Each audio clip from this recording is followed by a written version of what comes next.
हम समाज के अविभाजित अंग है। మనం సమాజంలో ఒక విడదీయరాని భాగం.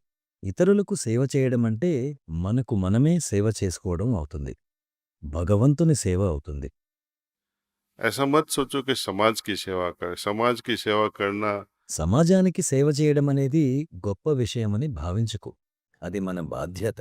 అది మన కర్తవ్యం. అన్నం లేని వారికి అన్నం పెట్టడం గొప్ప విషయమేమీ కాదు. సమాజానికి సేవ చేయడమనేది మన బాధ్యతల్లో ఒకటి. మనం గొప్ప పని ఏమీ చేయడం లేదు. किसी को प्योर वाटर या साफ वाटर मिल जाता है गाँवों में, గ్రామాల్లో పరిశుభ్రమైన నీటిని అందించడం కూడా గొప్ప విషయమేమీ కాదు. అది మన బాధ్యత. మనం చేసే పని హృదయంతో చేయాలి. అలా చేసే వ్యక్తి ఎవరితోనూ ఏమీ చెప్పడు.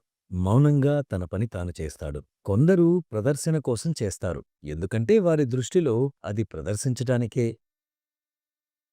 తాను ఇచ్చిన కానుకకు సంబంధించి ఒక ఫలకం తయారు చేస్తే అతనికి బాగుంటుంది. దానిలోనే అతనికి సంతోషం ఉంది. దానిలోనే అతనికి శాంతి ఉంది. అప్పుడు భగవంతుడు కూడా అతడిని తథాస్తు అని దీవిస్తాడు. దీనితోనే నీకు శాంతి లభిస్తే అలాగే తీసుకో. నీ హృదయం నుంచి భావనే మారాలి. सेवा करते हैं दिखाने के लिए भी ప్రదర్శన కోసం और సేవ न చేస్తారు. दिखाने के लिए ప్రదర్శన లేకుండా కూడా సేవ చేస్తారు.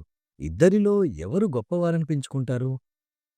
तो अनोनिमस रहेगा जो ఎవరైతే అజ్ఞాతంగా వెనుక ఉండి ఎవరు చేసి వెళ్ళింది కూడా తెలియకుండా మౌనంగా ఉండిపోతాడో భగవంతుడికి అందరిలోనూ అటువంటి వ్యక్తి అంటేనే ఇష్టం. ఎవరైతే ఫోటో తీయడం కోసం వచ్చి ఇది నేను చేశాను అని చెప్పుకుంటాడో భగవంతుని కొలువులో అతనికి ఎటువంటి స్థానమూ ఉండదు.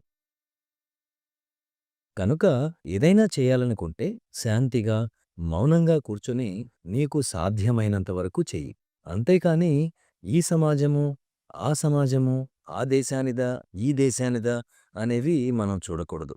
కానీ మనం ఎవరి అభిమానం ద్వారా వచ్చామో, ఏ ప్రదేశం పట్ల మనకు బాధ్యత ఉన్నదో దాన్నే మొదట నిర్వర్తించాలి. తరువాత సమయం ఉంటే వేరే చోటుకు వెళ్ళు. అందరినీ సిద్ధం చెయ్యి.